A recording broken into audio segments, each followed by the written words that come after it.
Hey everybody, this is Pat. It's been a little while. I wanted to drop in here to tell you about a brand new Gimlet show I think you'll love. It's called The Nod, and it's all about Black culture, and it's co-hosted by Eric Eddings. You might remember Eric from the Undone episode, The Deacons, which he reported about a group of Black men who took up arms to fight back against the KKK in the 1960s. The Nod, which Eric hosts with his best friend Brittany Luce, has lots more stories like that one. If you're a fan of Undone, you'll really like their newest episode. It's kind of an Undone-style story about the fashion world and race and this wild night in 1973 where a battle happened in a dilapidated French palace. And by the end of it, everybody in the room knew that fashion had been changed forever. After you hear this preview, be sure to go and subscribe. You can hear the show every week on Apple Podcasts or wherever else you listen. So here's The Nod. From Gimlet Media, this is The Nod. I am Brittany Luce. And I'm Eric Eddings.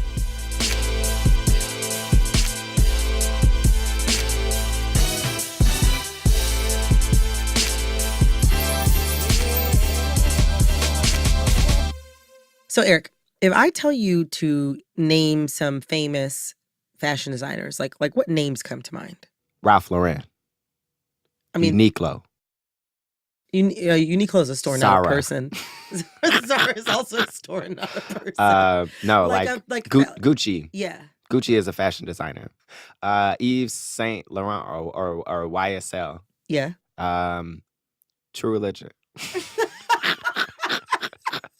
Also a company and not a person. Okay. Marc Jacobs. Yes. See, So I know things. You got it. I'm got cool. it. So, you know what this show is about, Like the Nod. yes, I know. I'm familiar. Right. So, what is something that you noticed that all of the people that you just named had in common that may be at odds with the premise for the show? They are not Black. I can say Good that point. definitively. Yes. Most of the big designers, people who are, showing at Fashion Week and whose clothes are going to be in your fancy department stores and whatnot, most of those people are, in fact, white. Except for Kanye West. That's a good point. Fashion used to not always be like that, though. Really? I don't know when this was. Actually, in the early 1970s, things were a little different. It was very diverse, and there were a lot of us designers at the time. And it was very open. You didn't feel discriminated against or anything. So that's a fashion designer by the name of Stephen Burrows. Can you describe the scene for me a little bit? Like, what was it like to be in that world back then? Work all day and party all night. We all ran around together. Mm-hmm. They would come to my house and steal all my clothes, and we would all go out at the same time and create quite a scene. So you guys were like a squad. You guys were like a super group. Yeah. Each designer had that kind of group around them. They had someone who was the DJ, someone who was the plant guy. You said the plant? You said somebody who was the DJ, somebody who was the what? The plant guy, the florist. Oh. Wait, why would you, you'd have flowers like in the studio? Everyone was into plants and flowers. Oh, and I got you. Lord, I'm slow. And when Steven and his squad went out partying, like, they were easy to spot. I mean, these clothes were loud. Turquoise, hot pink, yellow, green, red, purple, all in the same outfit. So Steven's clothes were perfect for like 1970s disco nightclub. And his aesthetic was like really popular at that time. I mean, actually, the entire New York fashion scene had a lot of Black influence. Like, let me give you a picture of just how diverse the scene was back then. Are you familiar with Bergdorf Goodman, like the fancy New York department store? In name only. I have never been inside, but I have heard that name and I passed it. So yes, I know that. So would you categorize Bergdorf Goodman as being like well known for its clothes made by Black people? I would not, actually. I was about to be, yes, I would. No, Why not yes? at all. Well, I talked to this fashion critic, Robin Givhan, and she told me about this fashion show in 1969 that Steven and a bunch of other people from the fashion industry were at. And it was called Basic Black at Bergdorf's. You had all these socialites showing up, and there was this jazz band where the members were dressed in dashikis, and they served chitlins and collard greens. Wait, they served chitlins at Bergdorf's? Yes, they did. My hand to God. And that just delighted me to no end because it was just so strange and kooky. I'm trying to picture something like that happening now, and it's not coming together. It's not coming together for me. You know, it was a fascinating little blip. That sounds way more lit than I thought it was going to be. I don't know what I was expecting in that moment, but I was not expecting dashikis and chitlins. I don't know. This is, you've never been to Bergdorf's, so they could still be doing this now. It's possible. I mean, clearly I'm at the wrong spot. TJ Maxx has failed me in this moment. Okay, so I mean, like, that's all pretty wild, right? Like, New York had this like popping black fashion scene with these like really amazing designers like Steven. And they were putting on shows with chitlins at Bergdorf Goodman. And that's what I want to tell you about. Like, this incredible moment when Black people were like actually like an influential, important part of fashion. And how at the peak of that time, they actually helped put American fashion on the map, but like worldwide. It all happened on one night in 1973, and it was called the Battle of Versailles.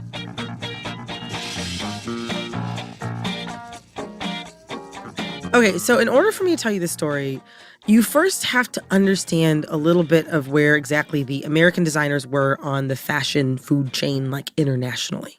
Okay. So the French designers, like, they ruled the whole fashion world, and they took their fashion shows like very seriously. So like, usually a show is totally silent. The models would come out, very little expression, very stiff, and they would hold the number that would represent their outfit while they were walking up and down the runway.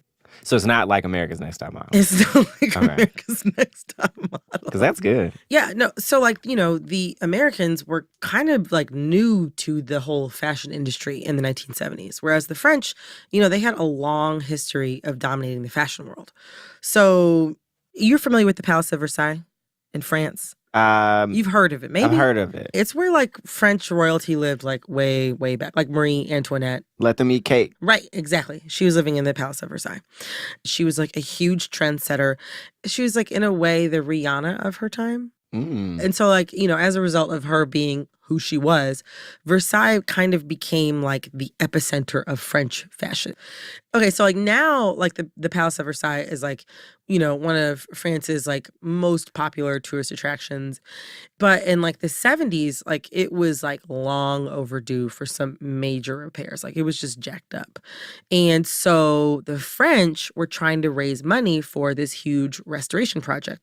And so when the Americans heard about this, they were like, this is our big opportunity.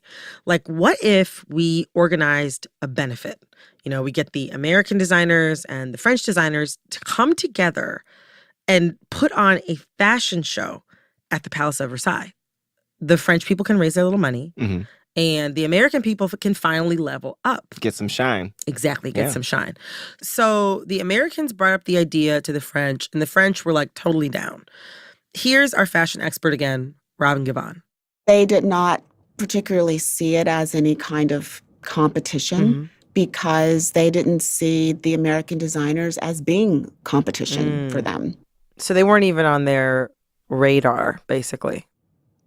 Yeah, I mean, it would be a little bit like Serena Williams doing a charity tennis match against, the top player from the local college. It's this idea of, oh, great, we'll raise some money, it'll be entertaining, but really, I'm going to win this match. It's no big deal. So each side was told to pick 5 designers. And Team France, I mean, they assembled an all-star team. They had Hubert de Givenchy, Emmanuel Ungaro, Pierre Cardin, Christian Dior, and Yves Saint Laurent. Even if you think you've never heard some of these names before, I mean, like, go back and just listen to, like, every Lil' Kim song ever recorded. Like, 3 of 5 of those names are going to come up. 30 or more in Christian Dior, they gotta close the store and let me shop like me in designer outfits. Why selling the tag? East Saint Laurent boots, East Saint Laurent bag, keep the booty. 100 bodies in Versace, headshots in Givenchy, ripping the foreign like Ricky Bobby, like Poseidon in the Maserati, serving the block like. But the Americans had nothing close to that kind of star power. See, like, for a really long time, America didn't really have any original, like, clothing designers. Basically, they would just, like, copy whatever came down the Paris runways and then bring those designs back and put them into American department stores. But then, like, starting in, like, the 60s, American fashion got, like, a lot more legit. Designers like Steven came on the scene and they started making like really interesting original designs, like, you know, club clothes. His clothes didn't really offer a woman a lot of help, if you know what I mean. You know, there are a lot of clothes that, you know, you put them on and maybe they help suck you in a little bit to make you feel a little bit more toned. Steven's clothes didn't do that. I mean, they sort of slithered over your body and revealed it. But still, even with all of these hip designers like Steven coming on the scene, the Americans couldn't really like shake their reputation as copycats.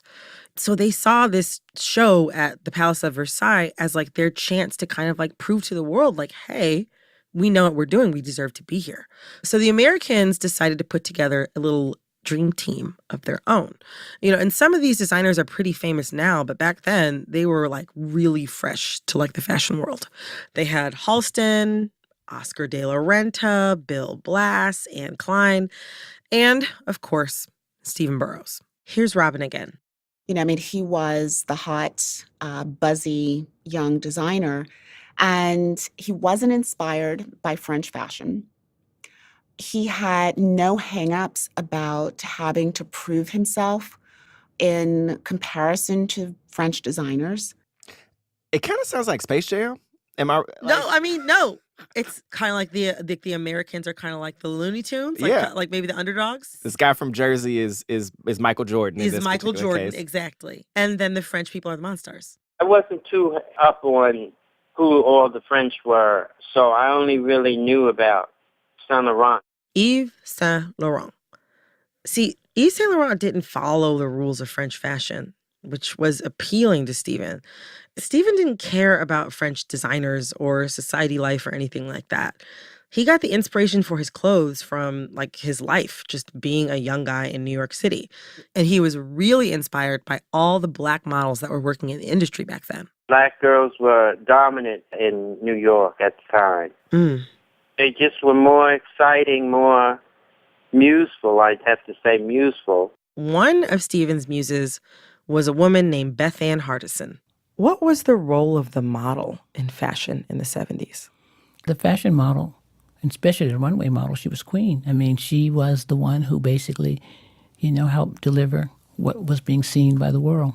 What was it like to be a black model during that time? It was good in a sense because it was all, everything was happening, everything was creative, everything was wonderful at the time. So things could just happen naturally. And remember, we just came off the, you know, civil rights movement too, with Black is Beautiful, that whole theme happened. So it was to a point that you didn't think about, oh, that's a black girl. Beth Ann was Steven's house model and one of his assistants. And I mean, I guess to give you like a picture of what she looks like she was skinny, she had like this deep brown skin, she had these huge like brown doe eyes, and she had like really closely cropped hair, like a tiny little afro. It was so pretty. And, you know, before she became a model, like Beth Ann is just a girl from Brooklyn. Like she used to like street fight when she was a kid. Word. No, she was like 9, 10, 11, like she used to get into street fights. But she also put a lot of energy into dance when she was a kid. And she knew how to serve a look. I was well known to be really a good entertaining model. And I always knew about the stage and how to, you know, win a crowd, you know. Because as a child, I was a child tap dancer. And once I hit the runway, that became like home to me. So the way Beth Ann explains it like Black girls kind of brought something special to the runway. Like when a Black girl was modeling, she wasn't just like coming down the runway like some sort of mannequin. Like when a Black girl was coming down the runway, those clothes were hers. So when it came down to us on that runway, the white girl had to work twice as hard as her Black counterpart. Because the Black girl, that was like freedom for her to be up on her stage. So the Americans picked 36 models to join them at Versailles. 10 of them were Black, including Beth Ann. And, now that they had their models, their dream team was ready to go. So they start preparing for the show. They're renewing passports and choosing outfits and they're getting excited. Like the anticipation of the whole night is building. And right before they're supposed to leave, they find out that Women's Wear Daily, which Eric is like basically like the Bible of fashion. So Women's Wear Daily, they've been writing these previews of the show and they kind of started playing up this rivalry between the French and the Americans. They started saying, it's the Battle of Versailles. It went from a nice little church meeting, so to speak, to an all-out brawl in the Harlem bar. Everybody was involved was getting a little nervous, like, what do you mean? We didn't think we were going to battle. Yeah. We didn't think we were going to compete. Now the pressure's on. So the week of the show arrives, and the Americans get on a plane to Paris. And according to Robin, like these models were like living it up. I mean, on the plane, they're like, smoking a little bit of weed, just trying to take the edge off. Damn. And for a lot of the models, like this was their first time, going to Europe or leaving the country. I mean, like this was exciting. I mean, just imagine, you're pulling up to the gates of like, one of the most beautiful, ostentatious, most famous European royal palaces. We were in a cold castle. There was no heat, and the designers threw a fit, and they had to bring food in and toilet paper. There was not even toilet paper for the girls in the bathroom. So right off the bat, there's a lot of drama. The French, they were kind of running around the theater and they were rehearsing with all of these different set pieces and costume changes, and they ended up not leaving any time for the Americans to rehearse. So the American choreographer barely had any time to work with any of the models. So Steven and a few other designers were actually forced to just like make up some last minute choreography. Off the dome. Right, off the dome. And to top it all off, there was a problem with the scenery. The American set designer totally screwed up. The set that he built didn't fit because he measured it in feet instead of meters. Fucking metric system. Exactly. Man. And so the French people were looking at them and they were like, y'all suck. They were very critical of us during the week. Like, what are they doing? They didn't do very much. We hadn't done anything like scenery like they had. Did they say these things to you guys or did you just kind of hear whispers? They did. That's rude.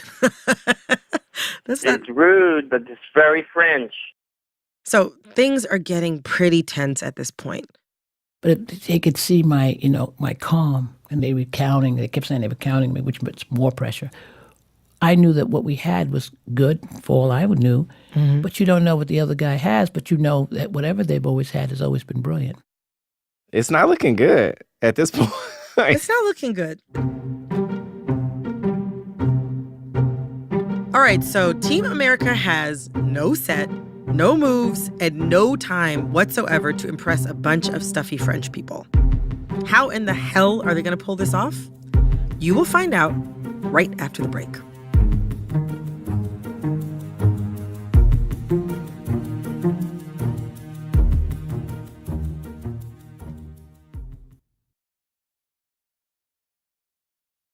Okay, so to set the scene, it's November 28th, 1973. It's the evening of the Americans' big debut.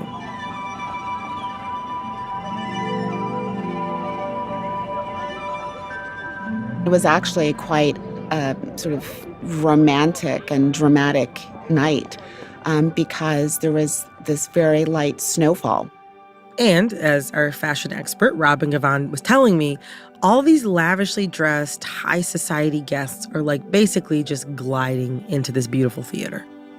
The pathway leading through the courtyard and to the theater, I mean, it was lined with these men wearing sort of the full livery of the red jackets and the powdered wigs.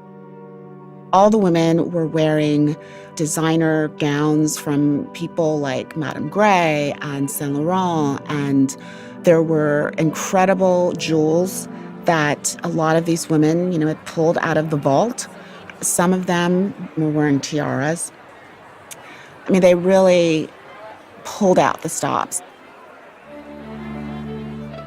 So in the audience, you've got a ton of European superstars, like the Princess of Monaco, like Princess Grace, like she was there. But then it's time for the show to start. So the curtains open and the French are up first. And they've got like a live orchestra and like really elaborate sets.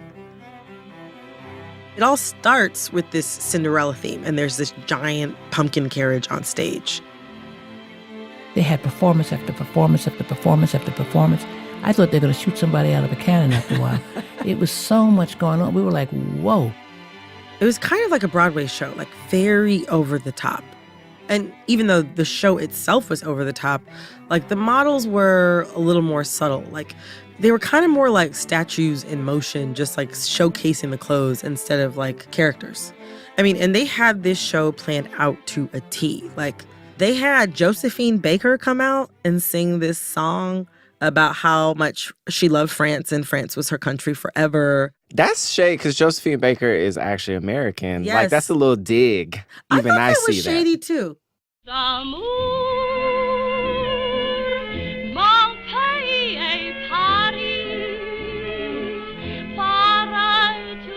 So that was their big closer.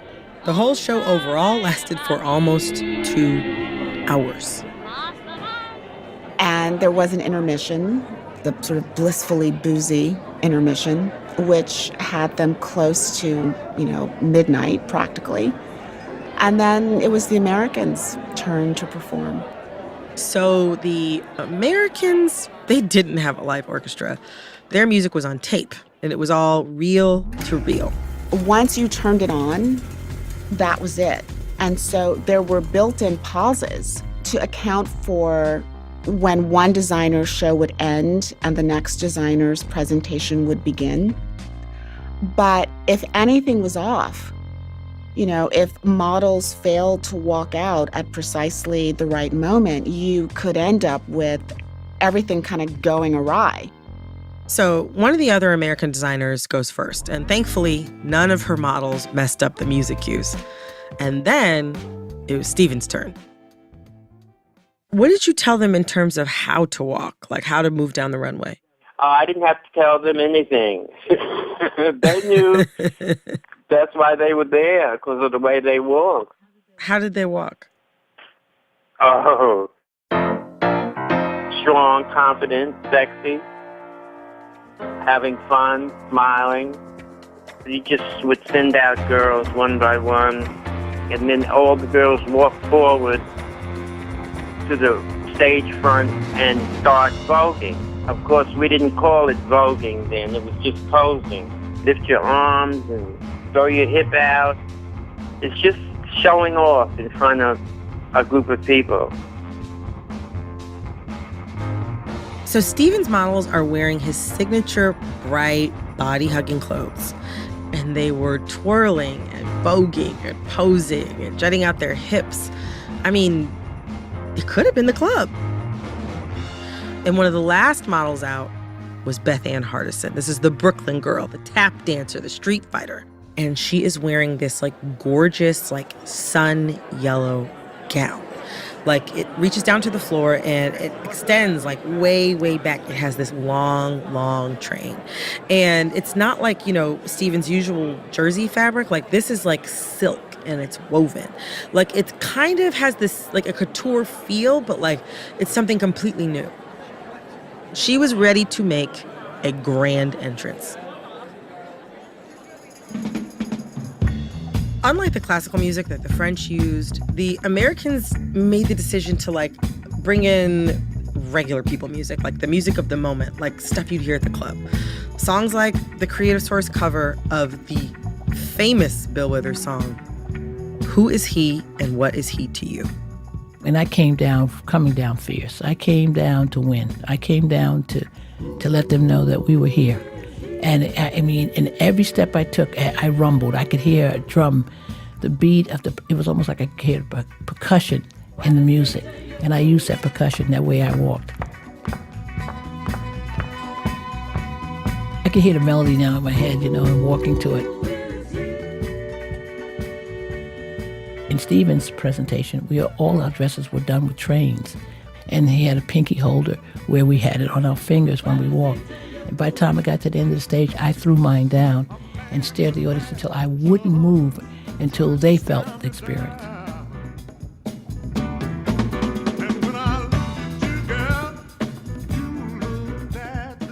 I was shaking.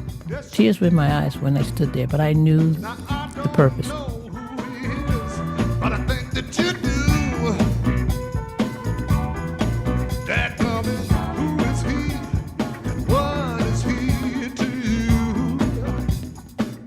At first I thought something went wrong, but then it turned out it was applause. They were completely freaked out.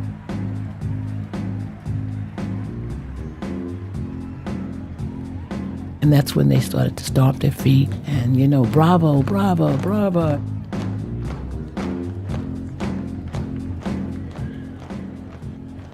And then they said, get Stephen. And Stephen comes running over and I'm staring the crowd down. And it was quite something. The French usually so uptight. It was wild. We didn't think anything that could happen after that would be as great as that moment. And believe me, we knew that we then had not come to fail. We had come to win, and we were winning. The French show took 2 hours. Our show took 37 minutes, and we killed them. Josephine Baker found Beth Ann Hardison, and she was like, I want to come backstage and meet the girls. Beth, you have to take me back. You have to take me backstage. And I took her backstage to meet the girls. And of course, the girls died. They were so inspired that they met Joe Baker. And Josephine was saying, oh my God, I'm so proud of everyone. Because she's originally American and of color. And to see these girls do what they did and how they were showcased, it meant everything. So the Americans, they've won back Josephine Baker, and they've shown the French that they're not just copycats, that, they actually have something original to bring to the table. How did you feel after the show? Triumphant. Because Saint Laurent told me I made beautiful clothes. What did that mean to you, Yves Saint Laurent telling you that you made beautiful clothes? It made my trip. So if you're thinking about it like a battle, then it seems like the Americans won. Yes. So what did you notice as far as immediate responses? How was it talked about in the media? It wasn't. There may have been a little blurb in Women's Wear, the society page, but that's about as far as it went. It was a great thing that we went over and did it, and then we came back. They said, yay, yay, right on, clap, clap, and then you went back to your job. Damn. Yeah. That's rough, man. It is rough. But slowly, in the months after that, all of a sudden, these black models started working. Word. In France or in Europe? They had never seen so many black girls in one place at the same time performing, and especially in the fashion show. There were a lot of girls who became muses for European designers, like Givenchy. Yeah. After he saw those girls at the Versailles show, he started booking them for his shows. He had an entire group. They called it a cabine. Mm-hmm. His whole cabine was black girls. Yeah, because they had the sauce. So they started getting work. And then after that, you have models like Iman. I know Iman, yeah. Yes, Beverly Johnson, Naomi Campbell, Veronica Webb. And Beth Ann, she got a lot more work after the Battle of Versailles. The model of color was recognized in a proper way. So there's a lot that happened from that show that was more than, just going and winning and walking away. And that's deep considering, not many people actually knew that this thing happened. Exactly. But the thing is, that bump in popularity, it only lasted until the mid-90s. See, like fashion is all about trends. And for a while, Black models were like all the rage. But then, in the 90s, the Eastern European look starts to become more popular. And like heroin chic, which is basically just a lot of skinny white people. And they openly called it heroin chic? It was called heroin chic, yeah. Questionable. That became like the trendy thing. And like the Black cool look, it kind of fell out of style. Wait, so what happened to Stephen Burrows? So Stephen Burrows, he's still designing now, but the height of his career like pretty much happened in the 70s. That kind of sucks. He seemed like he was on track to be like the man. Yeah. I mean, the thing that really gets me is like this show, like the Battle of Versailles, like it was huge, so you would think that like a whole bunch of other Black designers would come up after him. Do you know what I mean? Yeah. And also be able to make it really big. But I mean, don't get me wrong. Like there are quite a few Black designers that are, making high fashion and doing really amazing things. But like there aren't as many as I think that there should be that have really big careers. You know what I'm saying? Like there's no one having like that Battle of Versailles moment. You know what I'm saying? Like there's no Chitlins at Bergdorf's. Yeah. And that's a travesty. I'm serious. The version of the fashion industry that existed in the like 60s and 70s, as you described it, sounds really fucking cool. It's rare to be able to look far in the past and like long for the opportunities of yore as a Black person. Yeah. That's not really our birthright. Yeah. But Black people had it halfway decent. Yeah. And I find myself in a very peculiar position as a Black person of wishing for the past. Yeah. Or wishing for some of the sweetness of the past. And it's weird. Yeah. I agree. I want to go back to that. And I want to go back to chitlins and jazz bands. Maybe we should bring some to Bergdorf's. I'd be like, oh, I thought this was... This is where it's supposed to be. Do you know your history? Exactly. Let me tell you a little story. The Nod is produced by me, Brittany Luce, with Eric Eddings, Kate Parkinson Morgan, and James T. Green. Our senior producer is Sarah Abdurrahman. We were edited this week by Jorge Just and Annie Rose Strasser, with editing help from Alex Bloomberg, Pat Walters, and Morgan Jerkins. Engineering from Cedric Wilson and Bobby Lord. Our theme music is by Khalid B. Additional music in the show by Dr. Crosby, Little Richard, Philip Peterson, and Bobby Lord. Our fact checker is Nicole Pasulka. Special thanks to Argo Studios. If you're interested in learning more about the battle, check out Robin Gavon's book, The Battle of Versailles, the night American fashion stumbled into the spotlight and made history.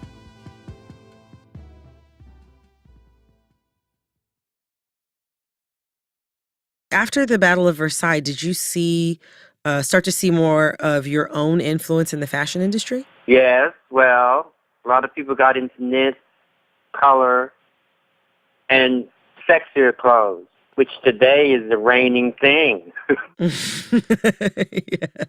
It is. It couldn't get any tighter. It couldn't get, I'll tell you what, I started working at 21 years old, and when I started work, I had no appropriate office clothes. I had 11 spandex dresses.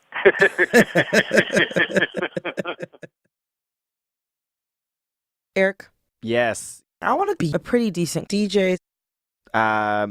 In France or in... Yes, in France. In the early 70s. Sadly, that's not surprising. Seriously. But I was not expecting that. It's time for the show to start. This sounds awesome.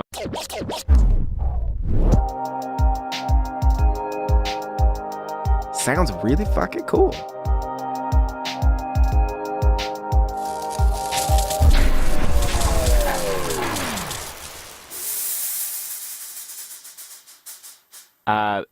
Okay. What if we did a live orchestra? I would not. No. Totally screwed up. Yeah, it's not looking good at this point. It's not looking good.